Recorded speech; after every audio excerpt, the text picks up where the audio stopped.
Mas nós, Middlemarchers, não somos tão mansos quanto você acha que somos. Temos nossas intrigas e nossas festas. Eu sou um homem de festa, por exemplo, e Bulstrode é outro. Se você votar em mim, ofenderá Bulstrode. O que há contra Bulstrode? Disse Ligate enfaticamente. Eu não disse que havia nada contra ele, exceto isso. Se você votar contra ele, você o tornará seu inimigo.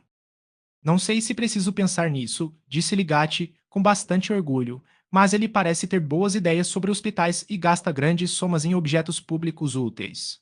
Ele pode me ajudar muito na realização de minhas ideias. Quanto às suas noções religiosas, porque, como disse Voltaire, os encantamentos destruirão um rebanho de ovelhas se administrados com uma certa quantidade de arsênico. Procuro o homem que trará o arsênico e não me importo com seus encantamentos. Muito bom. Mas então você não deve ofender seu homem de arsênico. Você não vai me ofender, você sabe, disse o SR. Farei broter sem afetação.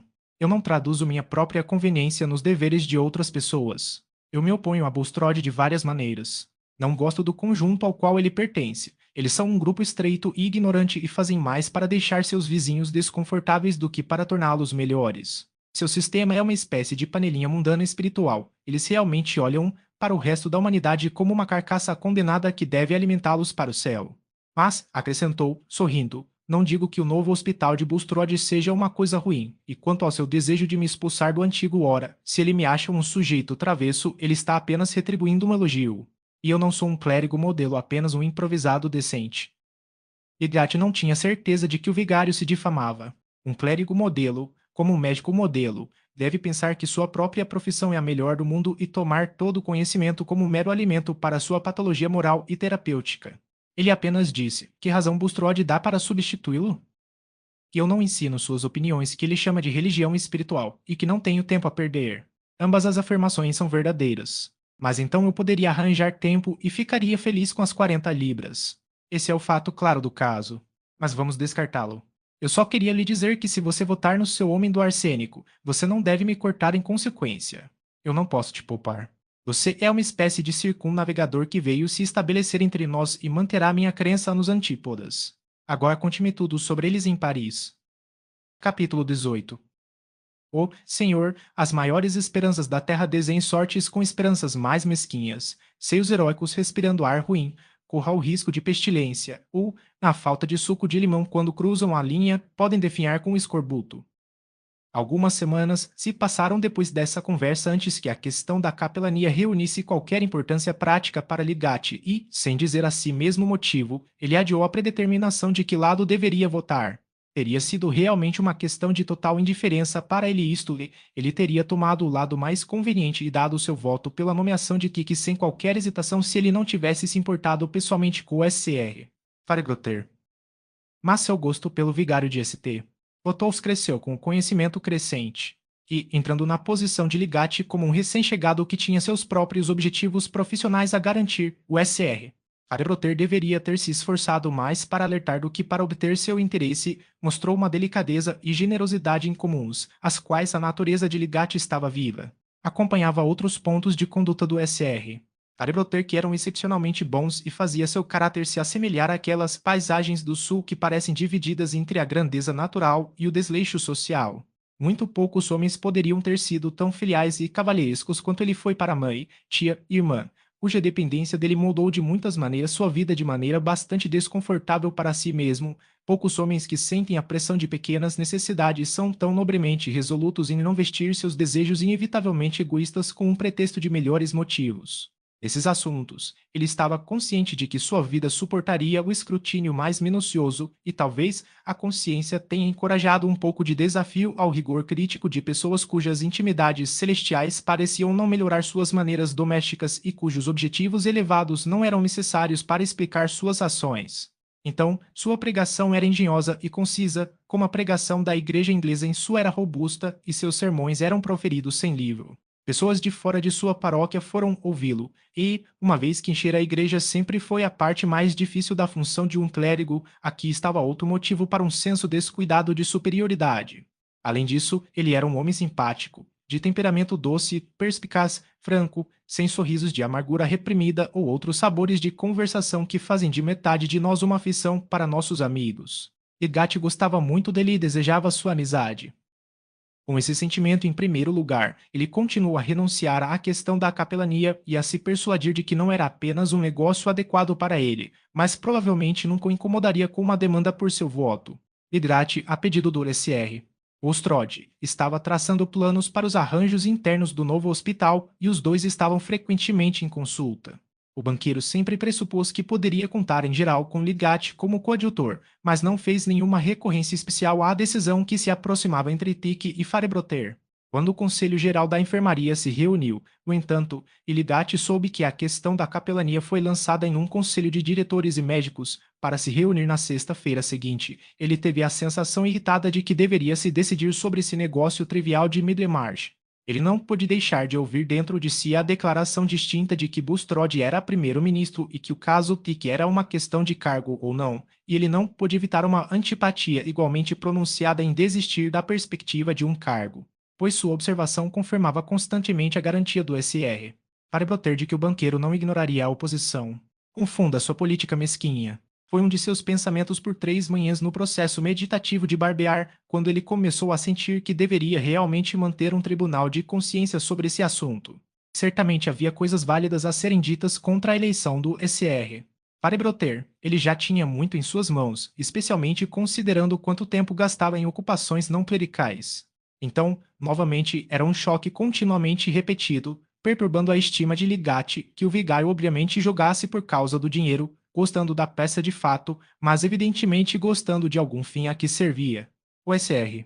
Arbroter defendeu em teoria a conveniência de todos os jogos e disse que a inteligência dos ingleses estava estagnada por falta deles, mas Ligate tinha certeza de que teria jogado muito menos se não fosse pelo dinheiro.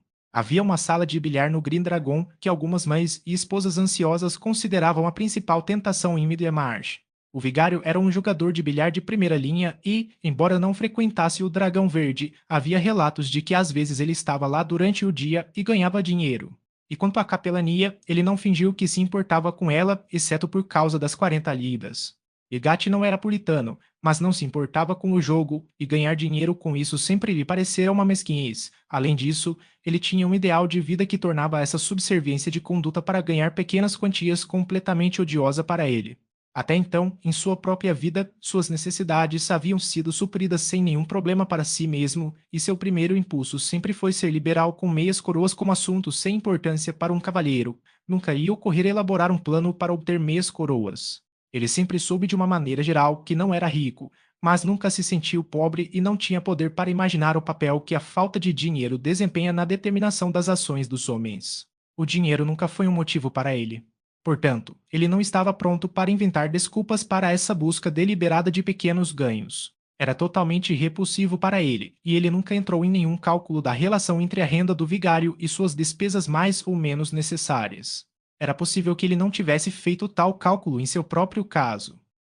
E agora, quando a questão do voto chegou, esse fato repulsivo falou mais fortemente contra o SR.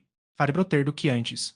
Saberíamos muito melhor o que fazer se o caráter dos homens fosse mais consistente e, especialmente, se os amigos fossem invariavelmente adequados para qualquer função que desejassem realizar. Higat estava convencido de que, se não houvesse nenhuma objeção válida ao SR, Farebroter, ele teria votado nele, o que quer que Bulstrode pudesse ter sentido sobre o assunto. Ele não pretendia ser um vassalo de Bulstrode.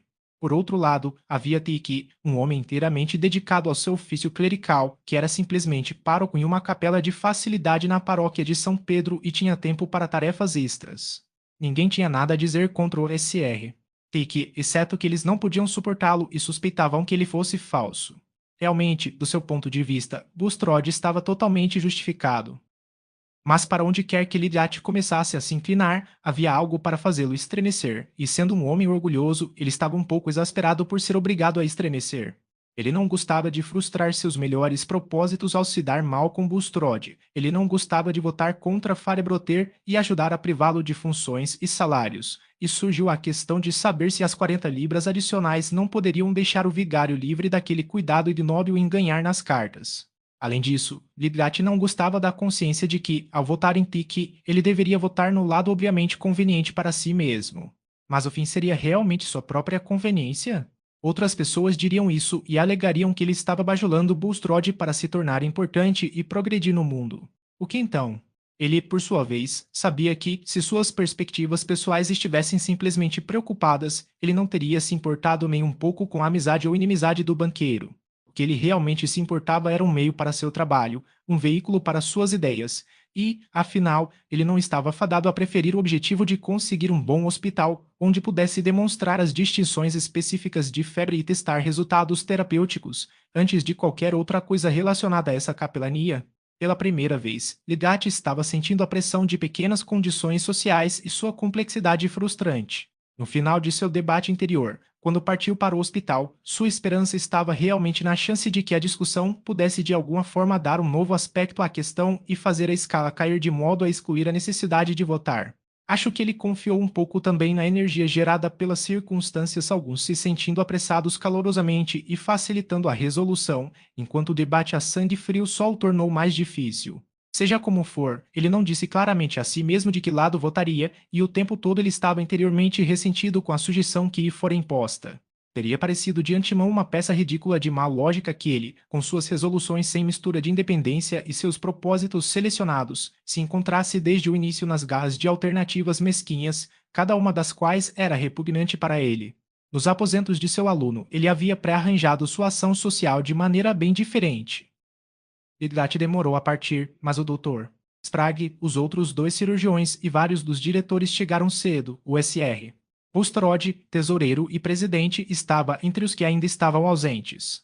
A conversa parecia implicar que a questão era problemática e que a maioria para Tic não estava tão certa quanto geralmente se supunha. Os dois médicos, por admiração, revelaram-se unânimes, ou melhor, embora de mentes diferentes, concordaram em ação. O Dr. Sprague, o robusto e pesado, era, como todos haviam previsto, um adepto do Sr. Farebroter. O doutor era mais do que suspeito de não ter religião, mas de alguma forma Middlemarch tolerou essa deficiência nele como se ele fosse um Lord Chanceler. Na verdade, é provável que seu peso profissional fosse o mais acreditado. A Associação Mundial de Inteligência com o princípio do mal ainda era potente nas mentes, mesmo de pacientes que tinham as ideias mais estritas de babados e sentimentos. Talvez tenha sido essa negação no doutor que fez seus vizinhos chamá-lo de cabeça dura e estúpido, condições de textura que também eram favoráveis ao armazenamento de julgamentos relacionados com drogas.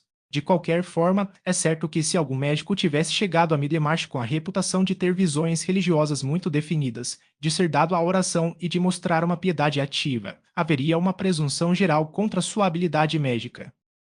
Com base nisso, foi profissionalmente falando uma sorte para o doutor. Em que suas simpatias religiosas fossem de um tipo geral e que davam uma sanção médica distante a todos os sentimentos sérios, seja da igreja ou da dissidência, em vez de qualquer adesão a princípios particulares. Seu Sr. Bulstrode insistia, como estava apto a fazer, na doutrina luterana da justificação, como aquela pela qual uma igreja deve permanecer ou cair, o doutor. Michin, em troca, tinha certeza de que o homem não era uma mera máquina ou uma conjunção fortuita de átomos, se assá. O ímpio insistia em uma providência particular em relação à sua queixa estomacal, o doutor. Michin, por sua vez, gostava de manter as janelas mentais abertas e se opunha a limites fixos se o cervejeiro unitário brincou sobre o credo de Atanásio, o doutor. Michin citou o ensaio sobre o homem de pop. Ele se opôs ao estilo bastante livre de anedota em que o doutor Sprague se entregava, preferindo citações bem sancionadas e gostando de refinamento de todos os tipos. Era de conhecimento geral que ele tinha algum parentesco com um bispo e às vezes passava as férias no palácio. O doutor Michin era de mãos macias, pele pálida e contorno arredondado, não se distinguindo de um clérigo suave na aparência, enquanto o doutor Sprague era supérfluo alto, suas calças ficaram amassadas nos joelhos e mostraram um excesso de bota em um momento em que as tiras pareciam necessárias para qualquer dignidade de porte. Você o ouviu entrar e sair, subir e descer, como se tivesse vindo ver depois do telhado. Em suma, ele tinha peso e era de se esperar que lutasse contra uma doença e a jogasse, enquanto o doutor Michin pode ser mais capaz de detectá-lo à espreita e contorná-lo. Eles desfrutavam igualmente do misterioso privilégio da reputação médica e escondiam com muita etiqueta seu desprezo pela habilidade um do outro. Considerando-se como instituições de Middlemarch, eles estavam prontos para se unir contra todos os inovadores e contra os não profissionais dados à interferência. Com base nisso, ambos eram igualmente avessos em seus corações ao Sr. Bulstrode, embora o Dr. Michin nunca tivesse estado em hostilidade aberta com ele e nunca diferisse dele sem uma explicação elaborada para Bulstrode, que descobrira que só o Dr. Mijin entendia sua constituição. Um leigo que se intrometia na conduta profissional dos médicos e estava sempre obstruindo suas reformas, embora fosse menos embaraçoso diretamente para os dois médicos do que para os cirurgiões boticários que atendiam os indigentes por contrato, era, no entanto, ofensivo para a narina profissional como tal, e o doutor. Mijin compartilhou totalmente o novo rancor contra Bulstrode, animado com sua aparente determinação em patrocinar Lidgat. Os praticantes de longa data, SR. Range SR. Toller estavam agora separados e tendo um colóquio amigável, no qual concordaram que Lidgat era feito apenas para servir ao propósito de Bulstrode. Para amigos não médicos, eles já haviam concordado em elogiar outro jovem praticante que viera para a cidade na aposentadoria do SR. Peacock sem mais recomendações do que seus próprios méritos e argumentos para uma sólida aquisição profissional que poderiam ser deduzidos de ele aparentemente não ter perdido tempo com outros ramos do conhecimento. Estava claro que Lidgat, ao não dispensar drogas, pretendia lançar imputações sobre seus iguais e também obscurecer o limite entre sua própria posição como clínico geral e a dos médicos, que, no interesse da profissão, se sentiam obrigados a manter seus vários graus, especialmente contra um homem que não havia frequentado nenhuma das universidades inglesas e desfrutava da ausência de estudos anatômicos e de cabeceira lá, mas veio com uma pretensão difamatória de experiência em Edimburgo e Paris, onde a observação pode ser abundante, mas dificilmente sólida. Assim, aconteceu que, nesta ocasião, Bulstrode se identificou com Lidgat e Lidgat com Tiki, e devido a essa variedade de nomes intercambiáveis para a questão da capelania, diversas mentes foram capacitadas a formar o mesmo julgamento a respeito. O doutor Strale disse imediatamente sem rodeios ao grupo reunido quando entrou: "Eu vou para Farebroter. Um salário, com todo o meu coração. Mas por que tirar isso do vigário? Ele não tem muito, tem que segurar sua vida, além de cuidar da casa e fazer as instituições de caridade de um vigário. Coloque 40 libras no bolso e você não fará mal. Ele é um bom sujeito. É Farebroter, com tão pouco do pároco sobre ele quanto servirá para receber ordens." "Oh, doutor", disse o velho SR. Poderel, um ferreiro aposentado de alguma posição, sua interjeição sendo algo entre uma risada e uma desaprovação parlamentar, devemos deixar você dar sua opinião. Mas o que temos que considerar não é a renda de ninguém, são as almas dos pobres doentes, aqui a voz e o rosto do SR. Poderel tinha um pato sincero neles. Ele é um verdadeiro pregador do evangelho, é o SR. Que eu votaria contra minha consciência se votasse contra o SR. E que eu deveria, de fato. Os oponentes do SR. E que não pediram a ninguém que votasse contra sua consciência. Eu acredito, disse o SR. Akut, um rico curtidor de fala fluente, cujos óculos brilhantes e cabelos eretos estavam voltados com alguma severidade para o inocente SR. Poder. Mas, em minha opinião, cabe a nós, como diretores, considerar se consideraremos como toda nossa conta realizar proposições que emanam de um único trimestre. Algum membro do comitê afirmará que teria tido a ideia de substituir o cavalheiro que sempre desempenhou a função de capelão aqui, se não tivesse sido sugerido a ele por partes cuja disposição é considerar cada instituição desta cidade como um mecanismo para realizar seus próprios pontos de vista? Não tributo os motivos de ninguém. Deixe-os ficar entre ele e um poder superior, mas eu digo que há influências em ação aqui que são incompatíveis com a independência genuína, e que um servilismo rastejante é geralmente ditado por circunstâncias que os cavalheiros assim conduzidos não poderiam se dar ao luxo de confessar moral ou financeiramente. Eu mesmo sou um leigo, mas tenho dado atenção não desprezível às divisões na igreja ou malditas as divisões. Explodiu o SR. Frank Cawley, advogado e escrivão da cidade, que raramente se apresentava no conselho, mas agora olhava apressadamente, com um chicote na mão. Não temos nada a ver com eles aqui. Farebroter tem feito o trabalho que havia sem remuneração, e se o pagamento deve ser dado a ele. Eu chamo isso de um trabalho confuso para tirar a coisa de Farebroter. Acho que seria bom que os cavalheiros não dessem uma orientação pessoal a seus comentários, disse o SR. Glendale. Votarei pela nomeação do SR. Mas não saberia, se o SR. Akut não tivesse insinuado que eu era um rastreador servil. Eu nego qualquer personalidade. Eu disse expressamente, se me é permitido repetir, ou mesmo concluir o que estava prestes a dizer. Ah, aqui está mentindo, disse o SR. Frank Cawley, no qual todos se afastaram do SR. Akut, deixando-o sentir a inutilidade de dons superiores em Middlemarch. Venha, doutor, devo tê-lo do lado certo e... Espero que sim, disse o doutor. Nishin, balançando a cabeça e apertando as mãos aqui e ali a qualquer custo para meus sentimentos. Se há algum sentimento aqui, deve ser sentimento pelo homem que acabou, eu acho, disse Frank Cowley. Confesso que também tenho sentimentos do outro lado. Tenho uma estima dividida, disse o doutor. Ninchin, esfregando as mãos. Considero o SR. Fique um homem exemplar nada mais e acredito que lhe foi proposto por motivos irrepreensíveis. Pela minha parte, gostaria de poder dar-lhe o meu voto. Mas sou obrigado a ter uma visão do caso que dê preponderância às alegações do SR. Farebroter. Ele é um homem amável, um pregador capaz e está há mais tempo entre nós. O velho SR. Poderello olhou, triste e silencioso. O SR. Plimdalha ajeitou sua gravata, inquieto. Você não estabelece Farebroter como um padrão do que um clérigo deve ser, espero, disse o SR. Larcher, o eminente transportador, que acabara de chegar. Não tenho má vontade em relação a ele, mas acho que devemos algo ao público, para não falar de nada mais elevado, nessas nomeações. Na minha opinião, Farebroter é muito negligente para um clérigo. Não desejo trazer detalhes contra ele, mas ele fará com que um pequeno comparecimento aqui vá o mais longe que puder. E um negócio diabólico é melhor do que muito, disse Auley, cuja linguagem imprópria era notória naquela parte do condado. Pessoas doentes não suportam tanta oração e pregação. E esse tipo metódico de religião é ruim para os espíritos, ruim para o interior, e... Ele acrescentou, virando-se rapidamente para os 4 médicos que estavam reunidos. Mas qualquer resposta foi dispensada pela entrada de 3 cavalheiros, com quem houve saudações mais ou menos cordiais. E fizeram o reverendo Eduardo Teziger, reitor de St. Pequeis, o SR. Oustrode e nosso amigo SR. Broke de Tipton, que ultimamente se permitiu ser colocado no conselho de administração por sua vez, mas nunca antes compareceu, sua presença agora sendo devido aos esforços do SR. Oustrode. Idgat era a única pessoa ainda esperada. Todos agora se sentaram, o SR.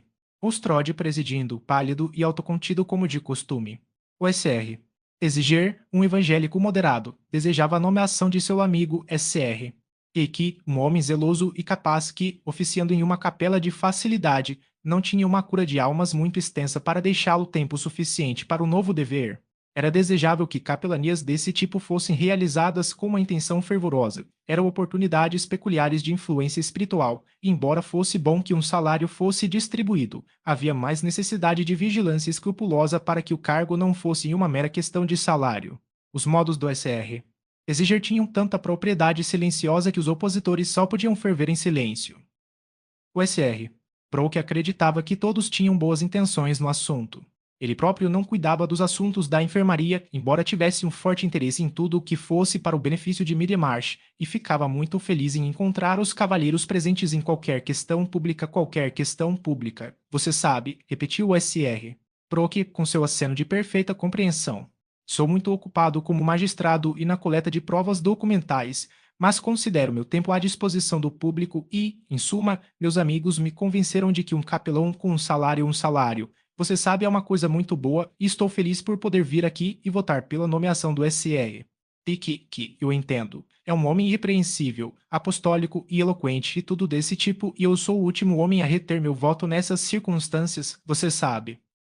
Parece-me que você está abarrotado de um lado da questão, SR. Broke disse Frank Cowley, que não tinha medo de ninguém e era um conservador desconfiado de intenções eleitorais. Você não parece saber que um dos homens mais dignos que temos tem cumprido o dever de capelão aqui há anos sem remuneração, e que o SR fique é proposto para substituí-lo. Com licença, SR. Cowley, disse o SR. Ostrode. O SR. Broke foi totalmente informado sobre o caráter e a posição do SR. Farebroter. Por seus inimigos, disse o SR. Cowley. Acredito que não haja hostilidade pessoal aqui, disse Teziger. Eu juro que existe, no entanto, retrucou o SR. Olé. Senhores, disse o SR. Ostrode, em tom moderado, os méritos da questão podem ser muito brevemente declarados, e se alguém presente duvidar que todos os cavalheiros que estão prestes a dar seu voto não foram totalmente informados, posso agora recapitular as considerações que devem pesar em ambos os lados. Não vejo nada de bom nisso, disse o SR. Olé. Suponho que todos nós sabemos em quem pretendemos votar. Qualquer homem que queira fazer justiça não espera até o último minuto para ouvir os dois lados da questão. Não tenho tempo a perder e proponho que o assunto seja colocado em votação imediatamente. Uma discussão breve, mas ainda acalorada, se seguiu antes que cada pessoa escrevesse tique ou farebroter em um pedaço de papel e o colocasse em um copo de vidro, e nesse meio tempo o SR. Bulstrode viu Ligat entrar. Percebo que os votos estão igualmente divididos no momento, disse o SR. Bulstrode, com uma voz clara e mordaz. Então, olhando para Ligat. Ainda um voto de qualidade a ser dado. É seu, SR. Ligat, você será bom o suficiente para escrever? A coisa está resolvida agora, disse o SR. Frente, levantando-se. Todos nós sabemos como o SR. Ligat votará. Você parece falar com algum significado peculiar, senhor, disse Ligat um tanto desafiador e mantendo o lápis suspenso. Quero apenas dizer que você deve votar com o SR. Bulstrode, você considera esse significado ofensivo? Pode ser ofensivo para os outros, mas não vou desistir de votar com ele por causa disso. Ligat imediatamente escreveu tique. Assim, o rei. Walter Kiki tornou-se capelão da enfermaria e Ligat continuou a trabalhar com o SR. Bulstrode, ele estava realmente incerto se Tic não era o candidato mais adequado, e ainda assim sua consciência lhe dizia que, se ele estivesse livre de preconceitos indiretos, deveria ter votado no SR. Farebroter. O caso da capelania permaneceu um ponto sensível em sua memória como um caso em que esse médium mesquinho de Middlemarch havia sido forte demais para ele. Como um homem poderia ficar satisfeito com uma decisão entre tais alternativas e sob tais circunstâncias? Não mais do que ele pode ficar satisfeito com seu chapéu, que ele escolheu entre as formas que os recursos da época lhe oferecem, usando-o na melhor das hipóteses com uma resignação que é principalmente apoiada por comparação. Mas o SR. Farebroter o recebeu com a mesma simpatia de antes. O caráter do publicano e do pecador nem sempre é praticamente incompatível com o do fariseu moderno, pois a maioria de nós dificilmente vê mais distintamente a falha de nossa própria conduta do que a falha de nossos próprios argumentos ou a estupidez de nossas próprias piadas. Mas o vigário de St. Otto certamente escapou da menor tintura do fariseu e, à força de admitir para si mesmo que era muito parecido com os outros homens, tornou-se notavelmente diferente deles nisso que ele poderia desculpar os outros por pensarem pouco dele e poderia julgar imparcialmente sua conduta, mesmo quando falava contra ele.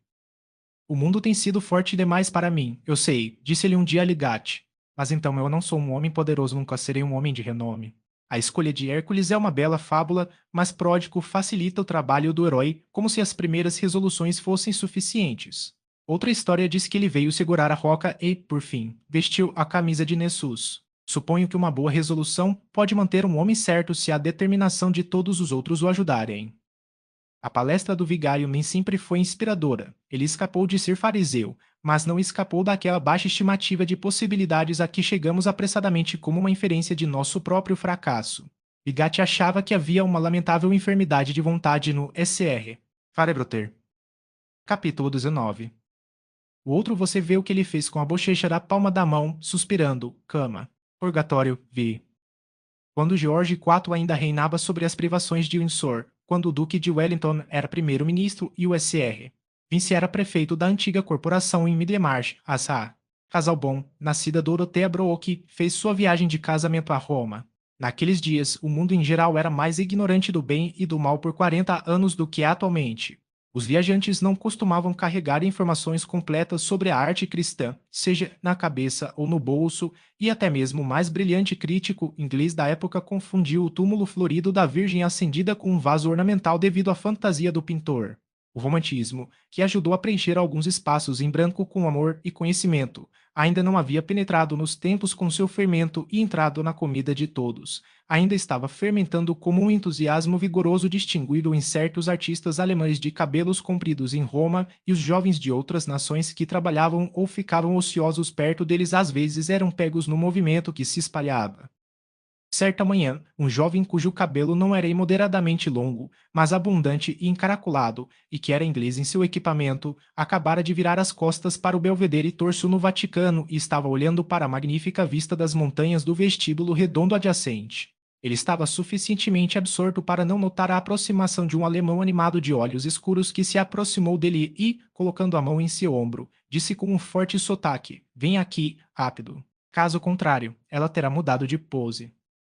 A rapidez estava pronta ao chamado, e as duas figuras passaram levemente pelo Meliager em direção ao salão onde a reclinada Ariadne, então chamada de Cleópatra, jaz na voluptuosidade de mármore de sua beleza, as cortinas dobrando-se em torno dela com uma facilidade e ternura de pétalas.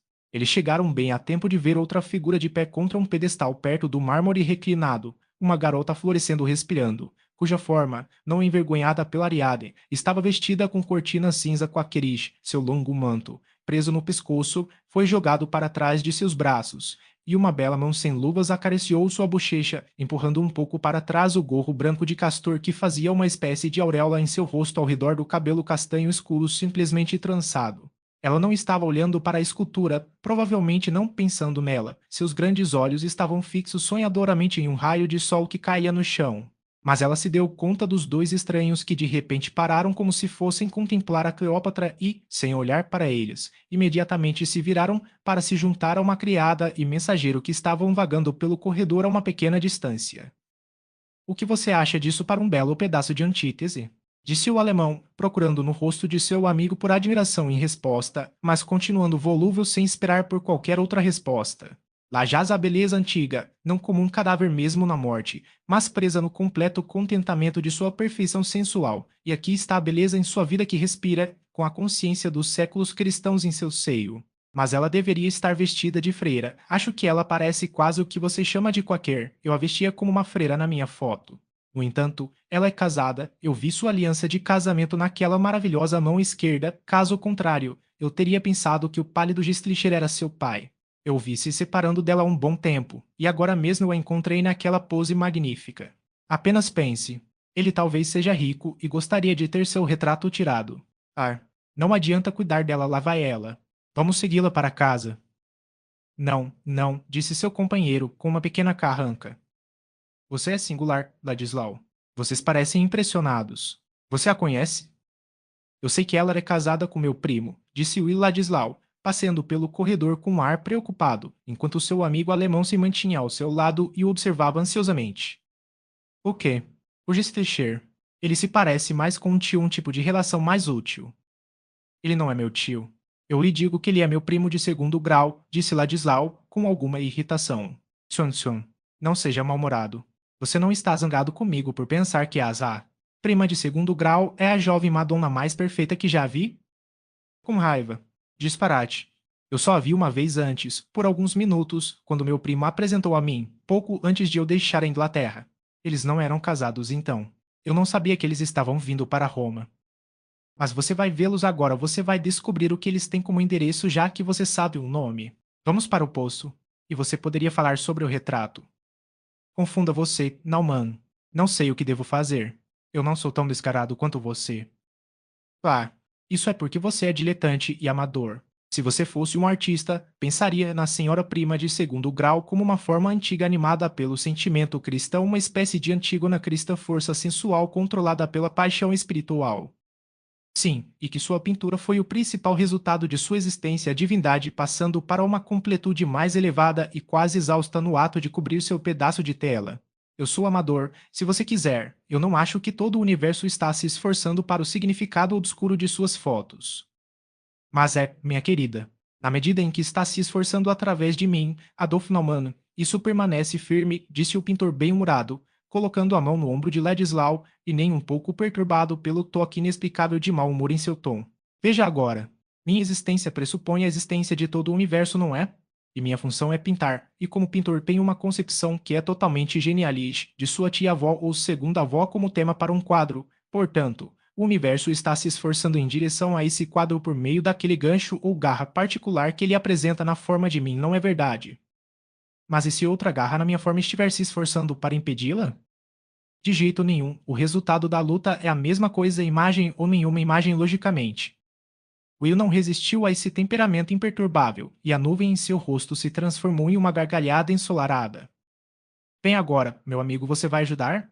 Disse Naumann, em um tom esperançoso. Não, bobagem, Naumann. As senhoras inglesas não estão ao serviço de todos como modelos. E você quer expressar muito com sua pintura. Você só teria feito um retrato melhor ou pior com um fundo que todo conhecedor daria uma razão diferente a favor ou contra. E o que é um retrato de uma mulher? Sua pintura e plastique são coisas ruins, afinal. Eles perturbam e entorpecem as concepções em vez de criá-las. A linguagem é um meio mais fino. Sim, para aqueles que não sabem pintar, disse Naumann. Aí você tem o direito perfeito. Eu não recomendei que você pintasse, meu amigo. O amável artista carregou sua picada, mas Ladislau não escolheu parecer picado. Ele continuou como se não tivesse ouvido. A linguagem dá uma imagem mais completa, o que é ainda melhor por ser vago. Afinal, a verdadeira visão está dentro, e a pintura olha para você com uma imperfeição insistente. Eu sinto isso especialmente sobre representações de mulheres. Como se uma mulher fosse uma mera superfície colorida. Você deve esperar por movimento e tom. Há uma diferença em sua própria respiração, eles mudam de momento a momento. Esta mulher que você acabou de ver, por exemplo, como você pintaria a voz dela, oraria? Mas sua voz é muito mais divina do que qualquer coisa que você já viu dela. Entendo, entendo. Você está com ciúmes. Nenhum homem deve presumir pensar que pode pintar seu ideal. Isso é sério, meu amigo. Sua tia-avó. Derne Fjallson, que é em um sentido trágico um Gewehr. Você e eu vamos brigar, Naumann, se você chamar aquela senhora de minha tia novamente. Como ela deve ser chamada então? Ah, Calabon. Bom, suponha que eu a conheça apesar de você e descubra que ela deseja muito ser pintada? Sim, suponha. Disse Willadislau em voz baixa, com a intenção de descartar o assunto. Ele estava consciente de estar irritado com causas ridiculamente pequenas, que eram metade de sua própria criação, porque ele estava fazendo tanto barulho sobre as Calabon. E, no entanto, ele sentiu como se algo tivesse acontecido com ele em relação a ela. Há personagens que estão continuamente criando colisões e nós para si mesmos em dramas que ninguém está preparado para atuar com eles. Suas suscetibilidades se chocarão com objetos que permanecem inocentemente quietos. Capítulo 20. Uma criança abandonada acordando de repente, cujo olhar temido em todas as coisas ao redor vagueia e vê apenas que não pode ver os olhos do amor. 2 horas depois, Doroteia estava sentada em uma sala interna ou boudoir de um belo apartamento na Via Sistina. Lamento acrescentar que ela estava soluçando amargamente, com tanto abandono a esse alívio de um coração oprimido como uma mulher habitualmente controlada pelo orgulho por conta própria e consideração pelos outros às vezes se permite quando se sente seguramente sozinha. E o SR. Casalbon certamente permaneceria ausente por algum tempo no Vaticano. No entanto, Dorotea não tinha nenhuma queixa distintamente moldada que pudesse declarar até para si mesma, em meio a seu pensamento e paixão confusos. O ato mental que estava lutando para a clareza era um grito autoacusador de que seu sentimento de desolação era culpa de sua própria pobreza espiritual. Ela se casou com o homem de sua escolha e, com a vantagem sobre a maioria das garotas, considerou o seu casamento principalmente como o início de novos deveres. Desde o início, ela pensou no SR. Casal bom como tendo uma mente muito acima da sua, que muitas vezes ele deve ser reivindicado por estudos que ela não podia compartilhar inteiramente. Além disso, após a breve e estreita experiência de sua infância, ela estava contemplando Roma, a cidade da história visível, onde o passado de todo um hemisfério parece se mover em procissão fúnebre com estranhas imagens ancestrais e troféus reunidos de longe. Mas essa estupenda fragmentariedade aumentou a estranheza onírica de sua vida nupcial. Doroteia já estava há 5 semanas em Roma e nas manhãs agradáveis em que o outono e o inverno pareciam andar de mãos dadas como um casal de idosos felizes, um dos quais logo sobreviveria em uma solidão mais fria, ela dirigira a princípio com o SR. Casal bom, mas ultimamente principalmente com Tantrip e seu mensageiro experiente. Ela foi conduzida pelas melhores galerias, foi levada aos principais pontos de vista, viu as maiores ruínas e as igrejas mais gloriosas, e ela acabou escolhendo muitas vezes dirigir para Campagna, onde poderia se sentir sozinha com a terra e o céu, longe da máscara opressiva de Eras, em que sua própria vida também parecia se tornar uma máscara com trajes enigmáticos. Para aqueles que olharam para Roma com o poder vivificador de um conhecimento que sopra uma alma crescente em todas as formas históricas e traça as transições reprimidas que unem todos os contrastes, Roma ainda pode ser o centro espiritual e intérprete do mundo. Mas deixe-os conceber mais um contraste histórico. As gigantescas revelações quebradas daquela cidade imperial e papal empurraram abruptamente as noções de uma garota que havia sido criada no puritanismo inglês e suíço, alimentada com escassas histórias protestantes e com arte principalmente do tipo tela de mão, uma garota cuja natureza ardente transformou toda a sua pequena permissão de conhecimento em princípios, fundindo suas ações em seu molde, e cujas emoções rápidas deram às coisas mais abstratas a qualidade de um prazer ou de uma dor, uma garota que recentemente se tornara esposa e, da aceitação entusiástica do dever não experimentado, viu-se mergulhada em uma preocupação tumultuada com sua sorte pessoal. O peso da Roma inteligível pode recair facilmente sobre ninfas brilhantes para as quais formou um pano de fundo para o brilhante piquenique da sociedade anglo-estrangeira, mas Dorothea não tinha essa defesa contra impressões profundas. ruínas e basílicas, palácios e colossos, situados no meio de um presente sórdido, onde tudo o que era vivo e de sangue quente parecia afundado na profunda degeneração de uma superstição divorciada da reverência, a vida titânica mais sombria, mas ainda ansiosa, olhando e lutando nas paredes e tetos, as longas vistas de formas brancas cujos olhos de mármore pareciam conter a luz monótona de um mundo estranho. Todo esse vasto naufrágio de ideais ambiciosos, sensuais e espirituais, misturados confusamente com os sinais de esquecimento e degradação da respiração, a princípio a abalaram como com um choque elétrico, e depois se lançaram sobre ela com aquela dor pertencente a um excesso de ideias confusas que controlam o fluxo da emoção.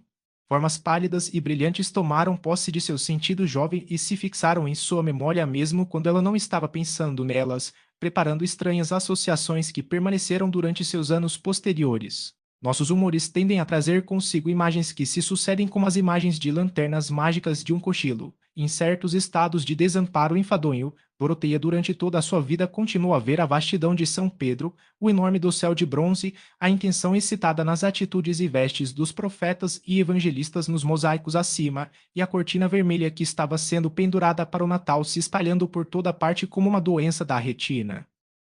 Não que esse espanto interior de Dorothea fosse algo muito excepcional. Muitas almas em sua nudez juvenil são jogadas entre incongruências e deixadas para encontrar seus pés entre elas, enquanto os mais velhos cuidam de seus negócios. Nem posso supor que, quando as Albon for descoberta em um ataque de choro 6 semanas após seu casamento, a situação será considerada trágica. Algum desânimo, alguma fraqueza de coração diante do novo futuro real que substitui o imaginário, não é incomum, e não esperamos que as pessoas fiquem profundamente comovidas com o que não é incomum. Esse elemento de tragédia que reside no próprio fato da frequência ainda não se transformou na emoção grosseira da humanidade, e talvez nossos quadros dificilmente pudessem suportar muito disso. Se tivéssemos uma visão e um sentimento aguçados de toda a vida humana comum, seria como ouvir a grama crescer e o coração do esquilo bater, e morreríamos daquele rugido que está do outro lado do silêncio. Do jeito que está, o mais rápido de nós anda bem amassado de estupidez. No entanto, Dorothea estava chorando, e se ela tivesse sido obrigada a declarar a causa, ela só poderia tê-lo feito em algumas palavras gerais como as que já usei. Ter sido levada a ser mais particular teria sido como tentar dar uma história das luzes e sombras, pois aquele novo futuro real que estava substituindo o imaginário extraiu seu material das minúcias intermináveis pelas quais sua visão do SR. Casalbon e sua relação de esposa, agora que ela estava casada com ele, estavam gradualmente mudando com o movimento secreto de um ponteiro de relógio do que tinha sido em seu sonho inaugural. Ainda era muito cedo para ela reconhecer plenamente ou pelo menos admitir a mudança, ainda mais para ela ter reajustado aquela devoção que era uma parte tão necessária de sua vida mental que ela quase tinha certeza de recuperar mais cedo ou mais tarde.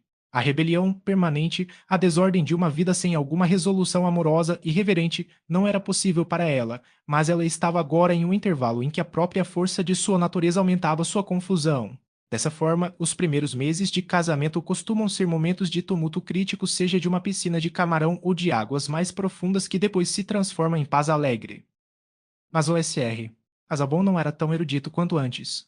Suas formas de expressão mudaram, os seus sentimentos se tornaram menos louváveis. Ou obstinação da feminilidade. Sua cronologia falhou ou sua capacidade de declarar não apenas uma teoria, mas os nomes daqueles que a sustentavam ou sua provisão para dar as cabeças de qualquer assunto sob demanda. E Roma não era o lugar em todo o mundo para dar livre liberdade a tais realizações. Além disso, o entusiasmo de Dorothea não se concentrava especialmente na perspectiva de aliviar o peso e talvez a tristeza com que as grandes tarefas recaem sobre aquele que tem que realizá-las. Todas essas são perguntas esmagadoras, mas o que quer que tenha permanecido o mesmo, a luz mudou e você não consegue encontrar o amanhecer perolado ao meio-dia. O fato é inalterável de que um companheiro mortal cuja natureza você conhece apenas por meio das breves entradas e saídas de algumas semanas imaginativas chamadas namoro, pode, quando visto na continuidade do companheirismo conjugal, ser revelado como algo melhor ou pior do que o que você preconcebeu, mas certamente não parecerá totalmente o mesmo. E seria surpreendente descobrir quão cedo a mudança é sentida se não tivéssemos mudanças semelhantes para comparar com ela. Dividir hospedagem com um brilhante companheiro de jantar ou ver seu político favorito no ministério pode trazer mudanças tão rápidas. Também nesses casos começamos sabendo pouco e acreditando muito, e às vezes terminamos invertendo as quantidades. Ainda assim, tais comparações podem enganar, pois nenhum homem era mais incapaz de fazer de conta chamativo do que o SR. Casalbon, ele era um personagem tão genuíno quanto qualquer animal ruminante e não havia ajudado ativamente a criar ilusões sobre si mesmo. Como foi que, nas semanas que se seguiram ao casamento, Doroteia não observara distintamente, mas sentira com uma depressão sufocante que as grandes vistas e o amplo ar fresco que ela sonhara encontrar na mente do marido foram substituídos por antessalas e passagens sinuosas que pareciam não levar até aqui. Suponho que no namoro tudo é considerado provisório e preliminar, e a menor amostra de virtude ou realização é tomada para garantir as delícias que o amplo lazer do casamento revelará.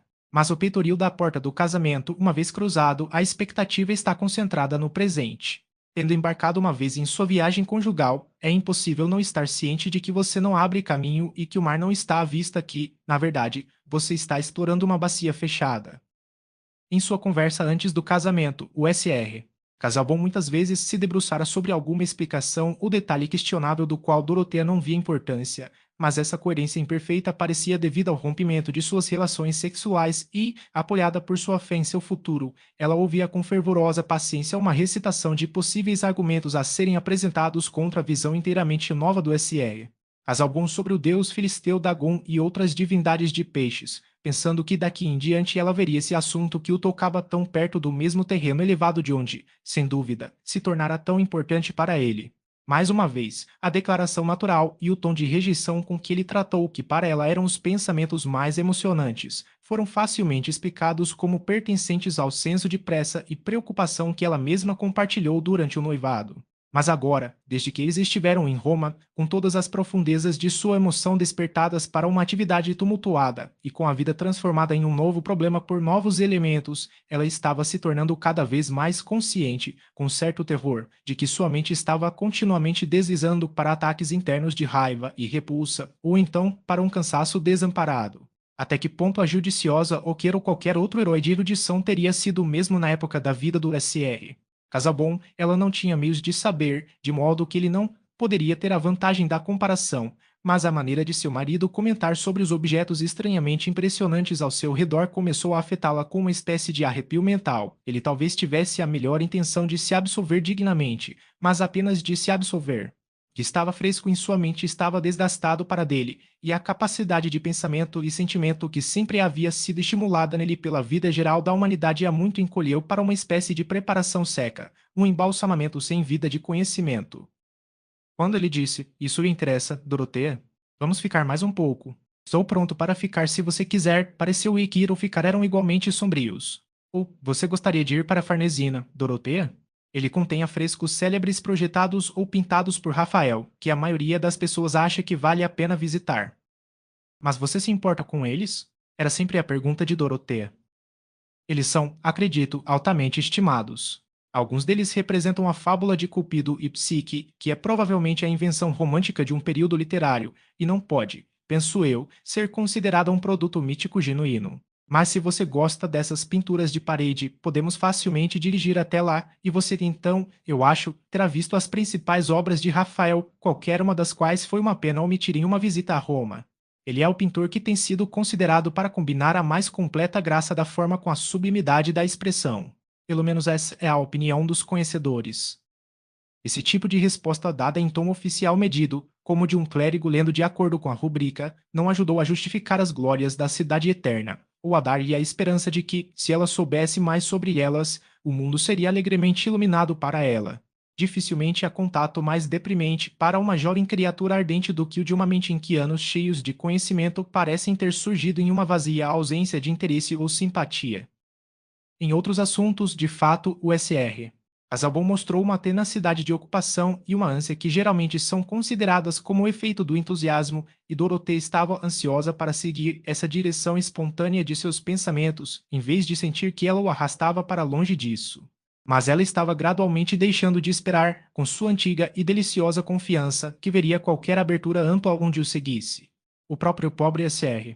Casalbon estava perdido entre pequenos armários e escadas sinuosas, em uma penumbra agitada sobre o Caberi, ou em uma exposição de paralelos irrefletidos de outros mitólogos, facilmente perdeu de vista qualquer propósito que o tivesse levado a esses trabalhos. Com o cone preso diante dele, ele esqueceu a ausência de janelas e, em comentários manuscritos amargos sobre as noções de outros homens sobre as divindades solares, tornou-se indiferente à luz do sol. Essas características, fixas e imutáveis como o osso no SR. Casal bom, poderiam ter permanecido por mais tempo sem serem sentidas por Dorothea se ela tivesse sido encorajada a derramar seu sentimento de menina e feminilidade e se ele tivesse segurado as mãos dela entre as dele e ouvido com o deleite da ternura e compreensão todas as pequenas histórias que compunham sua experiência, e teria dado a ela o mesmo tipo de intimidade em troca, para que a vida passada de cada um pudesse ser incluída em seu conhecimento e afeição mútua ou se ela pudesse ter alimentado sua afeição com aquelas carícias infantis que são a inclinação de toda mulher doce, que começou derramando beijos no patedouro de sua boneca careca, criando uma alma feliz dentro dessa madeira a partir da riqueza de seu próprio amor. Essa era a inclinação de Dorothea. Com todo o seu desejo de saber o que estava longe dela e de ser amplamente benigna, ela tinha ardor suficiente para o que estava próximo para ter beijado Amanda do casaco do SR. Casal bom ou acariciado sua trava de sapato, se ele tivesse feito qualquer outro sinal de aceitação do que declará-la com sua propriedade infalível, como sendo de uma natureza mais afetuosa e verdadeiramente feminina, indicando ao mesmo tempo, ao estender educadamente uma cadeira para ela, que considerava essas manifestações bastante grosseiras e surpreendentes. Tendo feito seu banheiro clerical com o devido cuidado pela manhã, ele estava preparado apenas para as comodidades da vida que eram adequadas à gravata rígida e bem ajustada da época e a uma mente ponderada com matéria inédita. E por uma triste contradição, as ideias e resoluções de Dorothea pareciam gelo derretido flutuando e perdido na inundação quente da qual haviam sido apenas outra forma. Ela foi humilhada ao se ver uma mera vítima do sentimento, como se não pudesse saber nada além desse médium. Todas as suas forças estavam espalhadas em acessos de agitação, de luta, de desânimo e, novamente, em visões de renúncia mais completa, transformando todas as condições difíceis em dever. Pobre Dorothea! Ela certamente era problemática principalmente para si mesma, mas esta manhã, pela primeira vez, ela foi problemática para o SR. Casal bom. Ela havia começado, enquanto tomava um café, com a determinação de se livrar do que ela interiormente chamava de egoísmo, e virou o rosto toda alegre atenção para o marido quando ele disse: Minha querida Dorothea, devemos agora pensar em tudo o que ainda está por fazer, como uma preliminar para a nossa partida. Eu gostaria de ter voltado para casa mais cedo para que pudéssemos estar em Lowick para o Natal, mas minhas investigações aqui foram prolongadas além do período previsto. Confio, no entanto, que o tempo aqui não tenha sido passado de forma desagradável para você. Entre os pontos turísticos da Europa, o de Roma sempre foi considerado um dos mais impressionantes e, em alguns aspectos, edificantes. Lembro-me bem de que a considerei uma época em minha vida quando a visitei pela primeira vez após a queda de Napoleão, um evento que abriu o continente aos viajantes. Na verdade, acho que é uma entre várias cidades às quais uma hipérbole extrema foi aplicada a Veja Roma e morra, mas no seu caso eu proporia uma emenda e diria: Veja Roma como uma noiva e viva doravante como uma esposa feliz. O SR.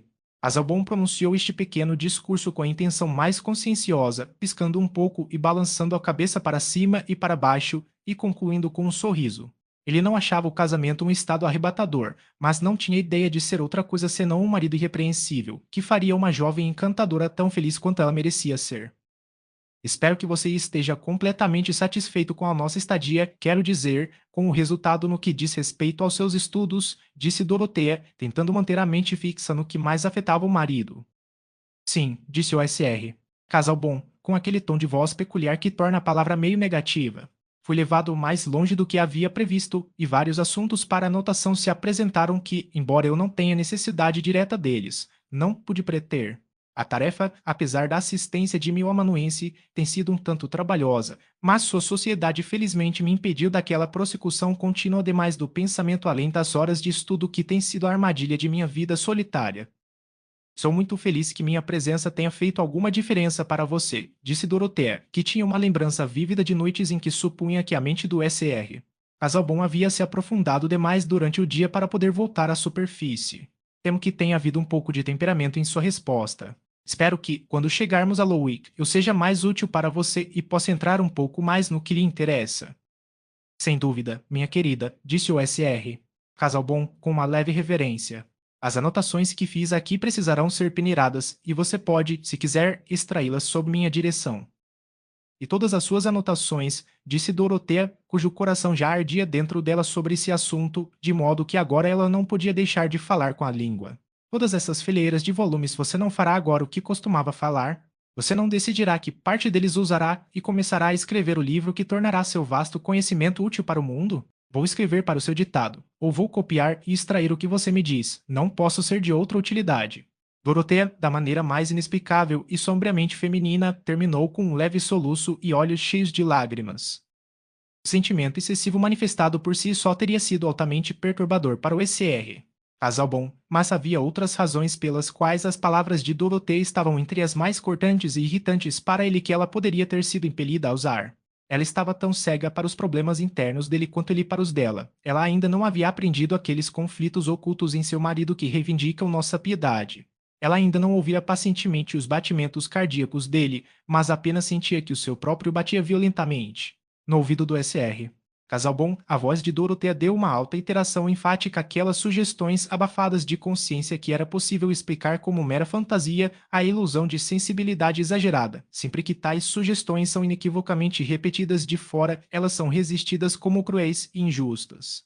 Ficamos irritados até mesmo com a plena aceitação de nossas confissões humilhantes quanto mais ouvindo em sílabas duras e distintas dos lábios de um observador próximo aqueles murmúrios confusos que tentamos chamar de mórbidos e lutamos contra como se fossem a aproximação do entorpecimento.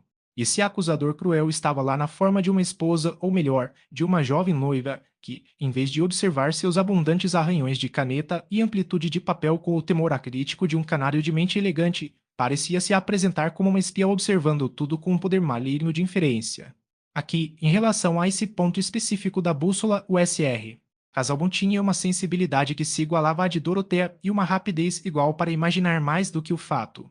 Ele havia observado anteriormente com aprovação sua capacidade de adorar o objeto certo. Ele agora previu com súbito terror que essa capacidade poderia ser substituída pela presunção, essa adoração pela mais exasperante de todas as críticas, aquela que vê vagamente muitos fins finos e não tem a menor noção do que custa alcançá-los.